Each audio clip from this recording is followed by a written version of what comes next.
Hey guys, welcome to government jobs Gyan YouTube channel. Guys, आज की इस वीडियो में हम बात करेंगे एयरपोर्ट्स अथॉरिटी ऑफ इंडिया के new recruitment notification online form apply process के बारे में। जी हाँ दोस्तों, airports authority of India AAI ने जूनियर एग्जीक्यूटिव के 976 खाली पदों को भरने के लिए नोटिफिकेशन रिलीज कर दिया है। कैसे आप इस भर्ती में पार्टिसिपेट करने के लिए अपने फॉर्म अप्लाई कर सकते हो बिना कोई मिस्टेक किए हुए, इसकी पूरी जानकारी हम आपको स्टेप बाय स्टेप रजिस्ट्रेशन से लेकर प्रिंट तक इस वीडियो में देंगे। बस आपको इस वीडियो को स्किप के बिना शुरू से लेकर एंड तक देखना है। उसके बाद वीडियो पसंद आए तो इसे लाइक और शेयर कर दें। चैनल पर नए हो तो इसे सब्सक्राइब कर लें। साथ ही साथ आपको फॉर्म अप्लाई करते हुए जो भी प्रॉब्लम फेस हो रही है उन सभी का हल आपको इस वीडियो में मिल जाएगा। तो बिना कोई वक्त गंवाए चलिए शुरू करते हैं।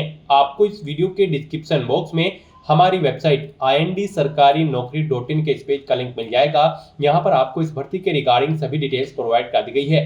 Airports authority of India AAI ने यहाँ पर जूनियर एग्जीक्यूटिव के 976 खाली पदों को भरने के लिए नोटिफिकेशन रिलीज कर दिया है। यहाँ पर जूनियर एग्जीक्यूटिव के जो पद हैं वो इलेक्ट्रॉनिक्स के अंदर है, इंजीनियरिंग इलेक्ट्रिकल के, इंजीनियरिंग में सिविल के, इंफॉर्मेशन टेक्नोलॉजी और आर्किटेक्चर के अंतर्गत यहाँ पर भर्ती होगी। आप 28 अगस्त 2025 से 27 सितंबर 2025 तक अपने फॉर्म अप्लाई कर सकते हो। एजुकेशनल क्वालिफिकेशन की अगर बात करें तो आपके पास बैचलर डिग्री होनी चाहिए रिलेटेड डिसिप्लिन के अंतर्गत, और गेट आपका पास आउट होना जरूरी है। जी हाँ दोस्तों, गेट 2023 या 24 या फिर 25 में आपका पास आउट होना जरूरी है। यहाँ पर आपकी आयु सीमा मैक्सिमम 27 साल रखी गई है। जनरल OBC EWS के लिए 300 रुपये फीस है। SC ST PWBD और फीमेल कैंडिडेट के लिए फीस नहीं है। फीस का अमाउंट आप ऑनलाइन मोड से जमा करा सकते हो। सिलेक्शन यहाँ पर आपका गेट स्कोर के आधार पर होगा। आप ऑल इंडिया से ऑनलाइन मोड में अप्लाई कर सकते हो। उसके लिए आपको इस पेज को नीचे स्क्रॉल डाउन करते हुए इंपोर्टेंट लिंक सेक्शन में आना है। ऑफिशियल नोटिफिकेशन PDF लिंक पर क्लिक करके इस भर्ती के नोटिफिकेशन को ओपन कर लेना है और इसमें से आपको पूरी डिटेल रीड कर लेनी है। यहाँ पर आपको सभी डिटेल्स प्रोवाइड कर दी गई है, जैसे कि क्या पोस्ट का नाम है, कितनी उसके लिए नंबर ऑफ वैकेंसीज है, कैसे आप अप्लाई कर सकते हो, कब से कब तक आप अप्लाई कर सकते हो, क्या आपका एलिजिबिलिटी क्राइटेरिया होना चाहिए, पूरी जानकारी आपको इस नोटिफिकेशन में दे दी गई है। आप सभी डिटेल्स यहाँ से रीड करें, उसके बाद अपने फॉर्म अप्लाई कर लें। फॉर्म अप्लाई करने के लिए भी आपको हमारी वेबसाइट के इसी पेज पर ही अप्लाई ऑनलाइन का लिंक दिया गया है। जैसे ही आप इस लिंक पर क्लिक करेंगे तो आपके सामने यहाँ पर एयरपोर्ट्स अथॉरिटी ऑफ इंडिया का ये पोर्टल ओपन होगा। गाइस, यहाँ पर अगर आपने पहले से रजिस्ट्रेशन कर रखा है तो आपको यहाँ पर लॉगिन के इस लिंक पर क्लिक करना है और लॉगिन करके अपना फॉर्म अप्लाई कर लेना है। लॉगिन के लिंक पर क्लिक करते ही आपके सामने कुछ इस तरह से इंटरफेस होगा। यहाँ पर आपको अपनी यूजर ID एंटर करनी है, पासवर्ड एंटर करना है, ये कैप्चा कोड आपको यहाँ पर एंटर करना है और फिर आपको लॉगिन की स्टेप पर क्लिक करते हुए अपने डैशबोर्ड में लॉगिन करके अपना फॉर्म अप्लाई कर लेना है। और अगर आप इस भर्ती के लिए फर्स्ट टाइम अप्लाई करने जा रहे हो तो सबसे पहले यहाँ पर आपको अपना रजिस्ट्रेशन करना होगा। उसके लिए आपको रजिस्टर का ये लिंक दिया गया है, आप इस लिंक पर क्लिक करें, आपके सामने रजिस्ट्रेशन का फॉर्म ओपन हो जाएगा। यहाँ पर आपको अपनी बेसिक डिटेल्स प्रोवाइड करते हुए अपना रजिस्ट्रेशन करना होगा। सबसे पहले यहाँ पर आपको पोस्ट का नाम सिलेक्ट करना है। आप यहाँ पर junior executive architecture, junior executive engineering civil, junior executive engineer electrical या फिर इलेक्ट्रॉनिक्स या फिर इंफॉर्मेशन टेक्नोलॉजी, जिस भी पोस्ट के लिए अप्लाई करना चाहते हैं पोस्ट सिलेक्ट करें। उसके अकॉर्डिंग आपका पोस्ट कोड आपको शो कर दिया जाएगा। फिर यहाँ पर आपको अपना नाम एंटर करना है।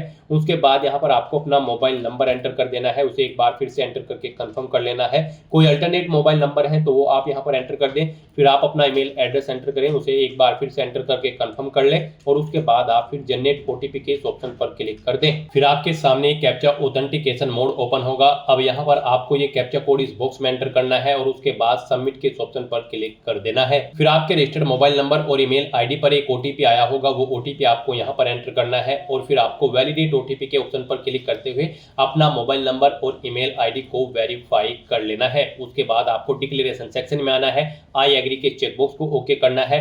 ये कैप्चा कोड आपको यहाँ पर एंटर करना है और फिर आपको वेरीफाई के इस ऑप्शन पर क्लिक कर देना है। फिर आपने पीछे जो डिटेल प्रोवाइड कराई है उसका पूरा प्रीव्यू आपको शो कर दिया गया है। आपको सभी डिटेल केयरफुली चेकआउट करनी है। इनके सामने इन सभी चेकबॉक्सेस को आपको ओके करना है और उसके बाद फिर आपको सबमिट के इस ऑप्शन पर क्लिक कर देना है। इस तरह से यहाँ पर आपका रजिस्ट्रेशन सक्सेसफुली कंप्लीट हो जाएगा। एक यूजर ID और पासवर्ड आपके रजिस्टर्ड मोबाइल नंबर और ईमेल ID पर सबमिट कर दिए गए हैं। आपको उन्हें केयरफुली नोट डाउन करके रख लेना है फ्यूचर यूज के लिए। और यहाँ पर अब आपको अपना फॉर्म अप्लाई करने के लिए गो टू एप्लीकेशन की स्टेप पर क्लिक करना है। नेक्स्ट आपके सामने कुछ इस तरह से इंटरफेस ओपन होगा। अब यहाँ पर आपको अपनी पर्सनल डिटेल देनी है, फिर आपको अपनी कम्युनिकेशन डिटेल देनी है, क्वालिफिकेशन और एक्सपीरियंस की डिटेल देनी है, फिर आपको अपने डॉक्यूमेंट अपलोड करने हैं और फीस पेमेंट करते हुए आपको अपना फॉर्म सबमिट कर देना है। तो यहाँ पर अब आपको सबसे पहले अपना जेंडर सेलेक्ट करना है, मेल या फिर फीमेल। फिर आपको अपनी डेट ऑफ बर्थ इस कैलेंडर के ऑप्शन पर क्लिक करके सिलेक्ट कर लेनी है। फिर आपको अपनी नेशनलिटी सिलेक्ट कर लेनी है, ए सिटीजन ऑफ इंडिया। फिर आपको अपनी कैटेगरी सिलेक्ट करनी है। उसके बाद आपको अपने फादर का नाम यहाँ पर एंटर करना है, मदर का नाम एंटर करना है। अपना मैरिटल स्टेटस आपको सिलेक्ट कर लेना है, आप मैरिड हो या फिर अनमैरिड या फिर विडो। उसके बाद आपको अपना रिलीजन यहाँ पर सिलेक्ट कर लेना है। कुछ चीज़ें यहाँ पर आपको आपकी ऑटोमेटिकली फिर मिल जाएगी, जैसे कि आपका मोबाइल नंबर और ईमेल एड्रेस, या आपने रजिस्ट्रेशन टाइम पे प्रोवाइड कर दी थी।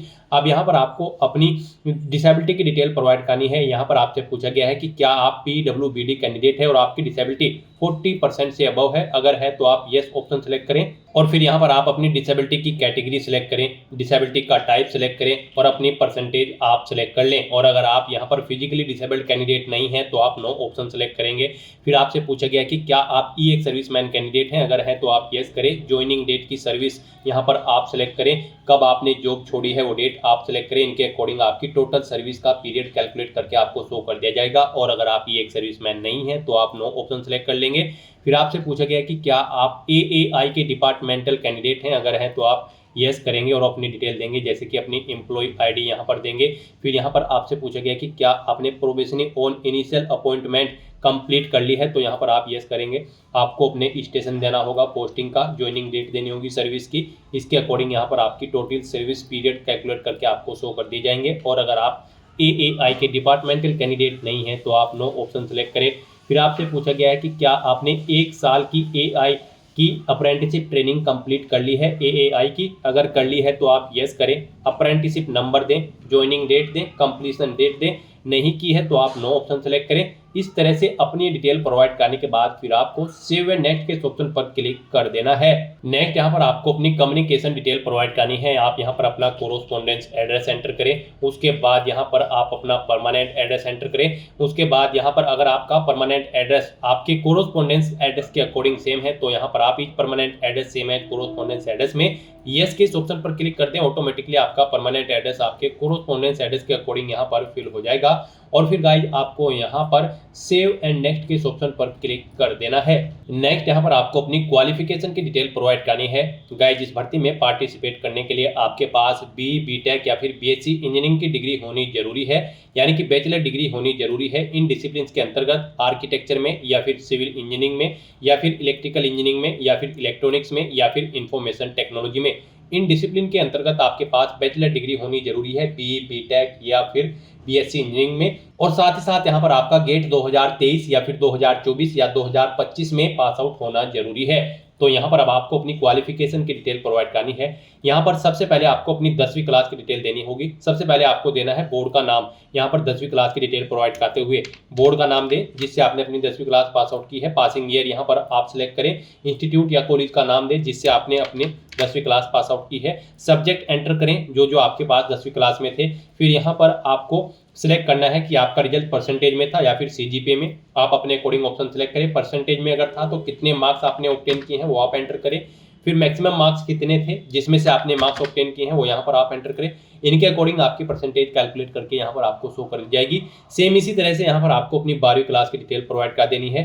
फिर यहाँ पर आपको अपनी इसेंशियल क्वालिफिकेशन यानी कि जो इस भर्ती पर अप्लाई करने के लिए रिक्वायर्ड क्वालिफिकेशन है उसकी डिटेल आपको देनी है। यहाँ पर आपसे पूछा गया कि क्या आप फाइनल ईयर में अपीयर्ड हो या फिर पास आउट हो चुके हो। फाइनल ईयर अपीयर्ड कैंडिडेट्स भी एलिजिबल हैं, अप्लाई कर सकते हैं। तो यहाँ पर आप ऑप्शन सेलेक्ट करें, आप फाइनल ईयर में अपीयर्ड हो या फिर पास आउट हो। अगर आप पास आउट हो तो फिर आप डिग्री का नाम यहाँ पर सिलेक्ट करें। उसके बाद इंस्टीट्यूट का नाम दें जिससे आपने अपनी ये डिग्री कंप्लीट की है। मोड ऑफ एजुकेशन बताएं, आप फुल टाइम रेगुलर कर रहे हैं, पार्ट टाइम या फिर डिस्टेंस। आप अपने अकॉर्डिंग ऑप्शन सेलेक्ट करें। ब्रांच का नाम दें जिसमें आपने यहाँ पर जिसमें आप यहाँ पर अपनी ये इसेंशियल क्वालिफिकेशन कर रहे हैं। ब्रांच यहाँ पर आपको ऑटोमेटिकली शो कर दी जाएगी जो पोस्ट आपने स्टार्टिंग में सेलेक्ट की थी उसके अकॉर्डिंग। फिर आपको मंथ और ईयर यहाँ पर देना है पासिंग। फिर यहाँ पर आपसे पूछा गया है आपका रिजल्ट परसेंटेज में है या फिर सीजीपीए में। परसेंटेज में अगर है तो कितने मार्क्स आपने ऑब्टेन किए हैं वो आप एंटर करें। मैक्सिमम कितने मार्क्स थे जिसमें से मार्क्स आपने ऑब्टेन किए हैं वो आप एंटर करें। और फिर यहाँ पर इनके अकॉर्डिंग आपकी परसेंटेज कैलकुलेट करके आपको शो कर दी जाएगी। इस तरह से यहाँ पर आपको इस भर्ती पर अप्लाई करने के लिए जो रिक्वायर्ड क्वालिफिकेशन है है उसकी डिटेल दे देनी है। फिर इसके अलावा भी अगर आपने कोई एडिशनल क्वालिफिकेशन कर रखी है तो उसकी डिटेल भी आप सेम ऐसे ही प्रोवाइड कर सकते हो। फिर आपसे पूछा गया है कि क्या आपको एक्सपीरियंस है, आप एम्प्लॉय हैं, अगर हैं तो आप यस करेंगे और फिर अपने एक्सपीरियंस की डिटेल देंगे, नहीं है तो आप नो ऑप्शन सेलेक्ट कर लेंगे। यहाँ पर अगर आपको एक्सपीरियंस है तो आप यस के ऑप्शन पर क्लिक करें, यहाँ पर क्लिक करें, उसके बाद ऑर्गेनाइजेशन का नाम दें जिसमें आप कार्यरत थे, ऑर्गेनाइजेशन का टाइप सेलेक्ट करें, डेजिग्नेशन दें आप जिस पोस्ट पर कार्यरत थे, कब से आपने सर्विस स्टार्ट की थी वो डेट आप सेलेक्ट करें, एंड डेट सेलेक्ट करें जब आपने जॉब छोड़ी है, उसके अकॉर्डिंग यहाँ पर आपकी सर्विस की लेंथ कैलकुलेट करके आपको शो कर दी जाएगी। इस तरह से आप अपने एक्सपीरियंस की डिटेल प्रोवाइड कर सकते हैं। और अगर आपको एक से ज़्यादा जगह वर्किंग एक्सपीरियंस है तो फिर यहाँ पर आप ऐड न्यू रो के इस लिंक पर क्लिक करें, दोबारा से सेम ऐसा ही एक कॉलम यहाँ पर आपको शो होगा और उसमें आप अपने एक्सपीरियंस की डिटेल यहाँ पर प्रोवाइड कर दें। और अगर आपको एक्सपीरियंस नहीं है सिंपली आप नो ऑप्शन सेलेक्ट करेंगे। फिर यहाँ पर आपको अपने गेट एग्जाम की डिटेल प्रोवाइड करनी है। यहाँ पर आपको अपने गेट 2023 या फिर 24 या फिर 25 कोई भी एग्जाम पास आउट होना जरूरी है आपका और उसकी डिटेल यहाँ पर आपको देनी है। यहाँ पर आपसे पूछा गया कि क्या आप क्वालिफाई हैं गेट एग्जाम 2023 या फिर 24 या फिर 25 में, तो यहाँ पर आपको यस ही ऑप्शन सेलेक्ट करना होगा। फिर यहाँ पर आपको अपने गेट रजिस्ट्रेशन आईडी एंटर करनी है, फिर आपको अपना नाम एंटर करना है जो आपके गेट स्कोर कार्ड में था, फिर आपको वैलिडेट गेट रजिस्ट्रेशन नंबर के ऑप्शन पर क्लिक करके अपनी ये डिटेल यहाँ पर वैलिडेट कर लेनी है। उसके बाद यहाँ पर आपको आपकी year of qualifying GATE, GATE normal marks, कितना स्कोर आपने इनमें से ऑब्टेन किया है, गेट का पेपर, गेट रो मार्क्स आपको ऑटोमेटिकली यहाँ पर फिल कर दिए जाएंगे जब आप वैलिडेट गेट रजिस्ट्रेशन नंबर के ऑप्शन पर क्लिक करेंगे। इस तरह से अपनी डिटेल यहाँ पर प्रोवाइड करने के बाद फिर गाइस आपको सेव एंड नेक्स्ट के ऑप्शन पर क्लिक कर देना है। नेक्स्ट यहाँ पर आपको अपना पासपोर्ट साइज फोटो और सिग्नेचर अपलोड करने हैं। उसके लिए आपको क्लिक है तो अपलोड के ऑप्शन पर क्लिक करना है। फिर यहाँ पर आपको गाइडलाइन दी गई है, इनके अकॉर्डिंग आपको अपना फोटो और सिग्नेचर अपलोड करने हैं। गाइस आपको दी गई गाइडलाइंस के अकॉर्डिंग अपने ये डॉक्यूमेंट अपलोड करने हैं, अदरवाइज आपका एप्लीकेशन फॉर्म रिजेक्ट हो सकता है। यहाँ पर आपका फोटो 100 KB से 200 KB के बीच में होना चाहिए, जेपीजी या फिर जेपीईजी फॉर्मेट में होना चाहिए, डायमेंशन उसकी 3.5 सेंटीमीटर इंटू 4.5 सेंटीमीटर होनी चाहिए। तो आपको drop file share slash browse to upload के ऑप्शन पर क्लिक करना है, फाइल को सिलेक्ट करना है और अपना फोटो यहाँ पर आपको अपलोड कर देना है। उसके बाद आपको अपने सिग्नेचर यहाँ पर अपलोड करने हैं, उसके लिए भी आपको क्लिक है टू अपलोड के ऑप्शन पर क्लिक करना है। सिग्नेचर आपके 80 KB से 150 KB के बीच में होने चाहिए, जेपीईजी या फिर जेपीजी फॉर्मेट में होने चाहिए। उसके लिए भी आपको drop file share slash browse to upload के ऑप्शन पर क्लिक करना है, फाइल को सिलेक्ट करना है और अपने सिग्नेचर को यहाँ पर आपको अपलोड कर देना है। गाइस यहाँ पर अगर आपका फोटो और या फिर सिग्नेचर छोटे या फिर बड़े हैं, आप उनका साइज यहाँ पर दी गई गाइडलाइन के अकॉर्डिंग सेट करना चाहते हैं तो आप गूगल पर जाएं, वहां पर इमेज रिसाइजर टाइप करें, मल्टीपल्स वेबसाइट ओपन होगी, ऑनलाइन वेबसाइट, वहां पर आप अपना फोटो सिग्नेचर अपलोड करें और दी गई गाइडलाइंस के अकॉर्डिंग उनका साइज यहाँ पर आप रेडी करके उन्हें फिर आप अपलोड कर दें। अपना फोटो और सिग्नेचर अपलोड करने के बाद आपको व्यू के लिंक पर क्लिक करके इन्हें व्यू कर लेना है। उसके बाद यहाँ पर आपको आपकी कैटेगरी के अकॉर्डिंग एप्लीकेशन फीस का अमाउंट शो कर दिया जाएगा। तो यहाँ पर आपको आपकी कैटेगरी के अकॉर्डिंग फीस का अमाउंट शो कर दिया जाएगा। अगर आप रिजर्व कैटेगरी के अंतर्गत आते हैं तो आपको फीस जमा नहीं करानी है। अब आपको इस पेज को नीचे स्क्रॉल डाउन करना है, डिक्लेरेशन के सेक्शन में आना है, इन चेक बॉक्सेस को आपको 1 बाय 1 करके ओके कर देना है और फिर आपको ये कैप्चा कोड यहाँ पर एंटर करना है और उसके बाद आपको प्रीव्यू के ऑप्शन पर क्लिक करके अपने एप्लीकेशन फॉर्म का प्रीव्यू चेकआउट कर लेना है। और अगर कहीं पर कोई मिस्टेक है तो आप बैक बटन पर क्लिक करके एडिट कर सकते हो और अगर सभी चीजें ओके हैं तो बस यहाँ पर अब आपको सबमिट के ऑप्शन पर क्लिक कर देना है। इस तरह से यहाँ पर आपका एप्लीकेशन फॉर्म सक्सेसफुली सबमिट हो जाएगा अगर आप रिजर्व कैटेगरी से बिलोंग करते हो। और अगर आप जनरल, ओबीसी, ईडब्ल्यूएस कैंडिडेट हैं तो पहले आपको फीस पेमेंट करनी है, उसके बाद आपका फॉर्म यहाँ पर सबमिट हो जाएगा। सक्सेसफुली फॉर्म को सबमिट करने के बाद गाइस अब आपको यहाँ पर प्रिंट के ऑप्शन पर क्लिक करना है और अपने एप्लीकेशन फॉर्म का एक हार्ड कॉपी प्रिंट आउट ले लेना है फ्यूचर यूज के लिए, फ्यूचर रेफरेंस के लिए। तो दोस्तों ऐसे आप AAI जूनियर एग्जीक्यूटिव के 976 खाली पदों को भरने के लिए अपने फॉर्म अप्लाई कर सकते हो बिना कोई मिस्टेक किए हुए। आज की इस वीडियो में बस इतना ही। आई होप ये वीडियो आपको पसंद आई होगी। अगर पसंद आई हो तो इसे लाइक और शेयर करें, चैनल पर नए हो तो इसे सब्सक्राइब कर लें। Thanks for watching.